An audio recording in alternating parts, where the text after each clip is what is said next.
अस्सलाम वालेकुम वरहमतुल्लाहि वबरकातुहू। दोस्तों, मैं इमरान खान और आप देख रहे हैं मेरा चैनल मोहम्मद इस्लामी। दोस्तों, वीडियो अच्छी लगने की सूरत में लाइक और शेयर कमेंट ज़रूर करें, और अगर चैनल को सब्सक्राइब नहीं किया तो इसे भी सब्सक्राइब कर लें। तो चलें अपनी वीडियो का आगाज़ करते हैं। एक दफ़ा खलीफा हारून रशीद हज के लिए मक्का मुअज़्ज़मा गए। मिना में क़याम की पहली रात थी। इसका वज़ीर फ़ज़ल बिन रबी रात देर तक इसके साथ खेमे में बैठा रहा और फिर हारून रशीद से इजाज़त लेकर अपने खेमे में चला गया। थोड़ी ही देर बाद इसे महसूस हुआ कि खेमे के बाहर कोई खड़ा है। जब बाहर जाके देखा तो हारून रशीद को पाया। कहा कि हुजूर, हुक्म दे देते ये ग़ुलाम खुद दर दौलत पर हाजिर हो जाता। हारून रशीद ने कहा कि मेरा दिल किसी बुज़ुर्ग, किसी नेक बंदे से मिलने को चाह रहा है। मुझे किसी नेक बंदे, अल्लाह के वली के पास ले चलो। फ़ज़ल बिन रबिया ने कहा, हुजूर, यहीं पास में करीब में एक बुज़ुर्ग हैं, बहुत नेक बंदे हैं, अगर आप कहें तो इनके पास चलें। तो हारून रशीद ने कहा, बिल्कुल। तो जब ये इन बुज़ुर्ग के दरवाज़े पर पहुँचे, फ़ज़ल बिन रबिया ने दरवाज़ा खटखटाया।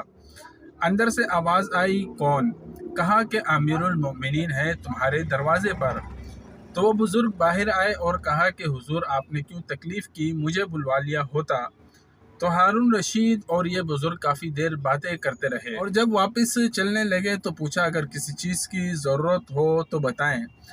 इन बुज़ुर्ग ने कहा कि मुझ पर कर्ज़ा है। तो हारून रशीद ने वज़ीर से कहा कि इनका कर्ज़ा अदा करने का बंदोबस्त करो, और वहाँ से चले। रास्ते में हारून रशीद अपने वज़ीर से कहा कि मेरा दिल मुतमईन नहीं हुआ, किसी और बुज़ुर्ग के पास चलते हैं। तो ये एक और बुज़ुर्ग के पास जा पहुँचे। दरवाज़ा खटखटाया। वो बुज़ुर्ग बाहर तशरीफ़ लाए। देखा कि अमीरुल मोमिनीन तशरीफ़ लाए हैं। कहा कि हुजूर, आपने क्यों तकलीफ़ की, मुझे बुलवा लिया होता। और फिर हारून रशीद इन बुज़ुर्ग से काफ़ी देर बातें करने के बाद जब वापस जाने लगे तो पूछा कि किसी चीज़ की ज़रूरत हो तो बताएं। कहा कि अमीरुल मोमिनीन, मुझ पर इतना रकम कर्ज़ा है। तो हारून रशीद ने अपने वज़ीर फ़ज़ल से कहा कि इनका कर्ज़ा अदा कर दो। और जब वो वहाँ से चलने लगे तो हारून रशीद ने अपने वज़ीर से कहा कि मेरा दिल अब भी मुतमईन नहीं, किसी और के पास चलते हैं। तो इनके वज़ीर फ़ज़ल ने कहा कि अमीरुल मोमिनीन, इस तरफ फ़ुज़ैल बिन अय्याज़ मुकीम है। तो हारून रशीद ने कहा, चलो वहाँ चलते हैं। तो दोनों जब फ़ज़ल बिन अय्याज़ रहमतुल्लाह अलैह के खेमे पर पहुँचे, इस वक्त वो इबादत में मशगूल थे। जब दस्तक दी तो अंदर से आवाज़ आई, कौन? कहा कि अमीरुल मोमिनीन आए हैं। तो इन्होंने अंदर ही से फरमाया, यहाँ अमीरुल मोमिनीन का क्या काम? तो फ़ज़ल बिन रबी ने कहा, सुबहान अल्लाह, क्या खलीफा की इताअत आप पर वाजिब नहीं? तो फ़ुज़ैल बिन अय्याज़ रहमतुल्लाह अलैह ने फरमाया कि मेरी इजाज़त तो नहीं, हाँ, हुकूमत के ज़ोर पर अंदर आना चाहते हैं तो आ जाएं। ये कहकर इन्होंने चराग गुल कर दिया और इन्हें अंदर आने का कहा। जब दोनों अंदर आए, देखा कि गुप्त अंधेरा, और अंधेरे में फ़ुज़ैल रहमतुल्लाह अलैह को ढूंढने लगे। अचानक हारून रशीद का हाथ फ़ुज़ैल बिन अय्याज़ रहमतुल्लाह अलैह के हाथ से मस हो गया। इन्होंने फरमाया, क्या ही नरम हाथ है, कितना ही खुशनसीब होगा अगर क़यामत के दिन दोज़ख की आग से महफूज रहे। हारून रशीद ने कहा कि अल्लाह आप पर रहमत करे, मुझे कुछ नसीहत फरमाएं। फ़ुज़ैल बिन अय्याज़ रहमतुल्लाह अलैह ने फरमाया कि अब्बास रज़ी अल्लाह ताला अन्हो ने एक दफ़ा हुजूर सल्लल्लाहु अलैहि वसल्लम से दरख्वास्त की कि ए रसूल सल्लल्लाहु अलैहि वसल्लम, मुझे किसी इलाके का हुकूमत अता फरमा दें। हुजूर सल्लल्लाहु अलैहि वसल्लम ने फरमाया, ए अब्बास, मैंने तुम्हें तुम्हारे नफ्स पर अमीर बनाया, ऐसा नफ्स जो इताअत में मशगूल रहे। इस हुकूमत से बेहतर है जिसकी ज़िम्मेदारियों का कोई शुमार नहीं। हुकूमत क़यामत के दिन शर्मिंदगी का बाइस होगी। तो हारून रशीद ने कहा, मुझे कोई और भी नसीहत इरशाद फरमाएं। इन्होंने कहा कि अमीरुल मोमिनीन उमर बिन अब्दुल अजीज़ रहमतुल्लाह अलैह जब खिलाफत के ओहदे पर फाइज हुए तो इन्होंने रजा बिन हैवा, सालिम बिन अब्दुल्ला और मोहम्मद बिन काब अल कर्ज़ी को कहा कि मैं आजमाइश में डाल दिया गया हूँ, मुझे कोई मशवरा दें।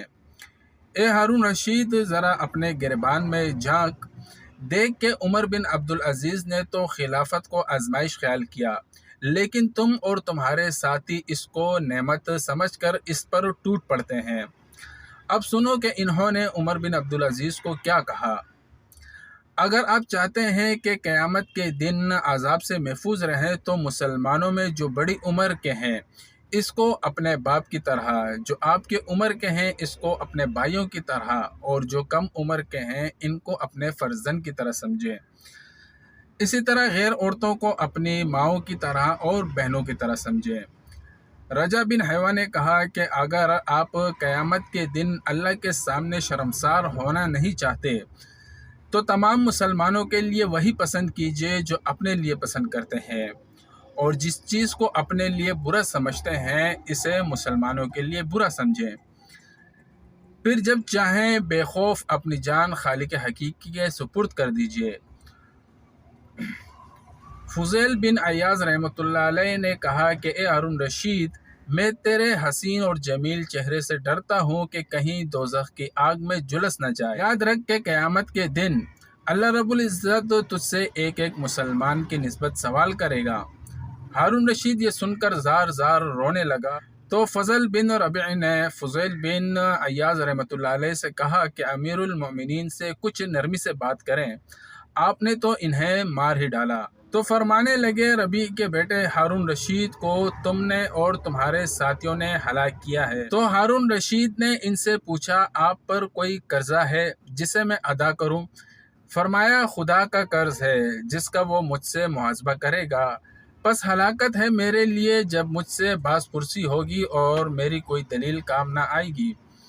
ہارون رشید نے کہا کہ میں لوگوں کا قرضہ پوچھ رہا ہوں۔ فرمایا، میرے رب نے مجھے اس کا حکم نہیں دیا بلکہ یہ حکم دیا ہے کہ میں اس کے وعدے کو سچا جانوں اور اس کی اطاعت کروں۔ اللہ رب العزت کا ارشاد ہے کہ میں نے جنوں اور انسانوں کو عبادت کے سوا کسی اور غرض کے لیے پیدا نہیں کیا۔ مجھے نہ تو ان سے رزق حاصل کرنے کی خواہش ہے اور نہ میں یہ چاہتا ہوں کہ وہ مجھے کھلائیں۔ بے شک اللہ ہی رازق اور زبردست قوت والا ہے۔ ہارون رشید نے کہا کہ یہ 1000 دینار کی تیلی ہے، میری والدہ کی میراث ہے، خالص طیب ہے، اس کو قبول فرما لیجئے۔ فضیل رحمۃ اللہ علیہ نے فرمایا، افسوس میری تمام نصیحت رائگاں گئی اور تم نے ان کو دل میں جگہ نہ دی۔ مال اس کو دو جس کو اس کی ضرورت ہو، یہ مجھ پر ظلم نہیں تو کیا ہے؟ میں تجھے نجات دلانا چاہتا ہوں اور تو مجھے ہلاکت میں ڈالنا چاہتا ہے۔ فضل بن ربیع کہتے ہیں، اس کے بعد فضیل بن عیاض رحمۃ اللہ علیہ خاموش ہو گئے اور ہم دونوں سلام کر کے قیام گاہ سے باہر آ گئے۔ راستے میں امیر المومنین نے مجھ سے کہا کہ اب میرا دل مطمئن ہو گیا۔ دوستو، حاصل سبق یہ ہے کہ ہم کبھی دنیا کی طلب میں نہ لگیں بلکہ اپنی آخرت کی فکر کو ملحوظ رکھیں اور خود کبھی کوئی امارات اور وزارت حاصل کرنے کی کوشش نہ کریں۔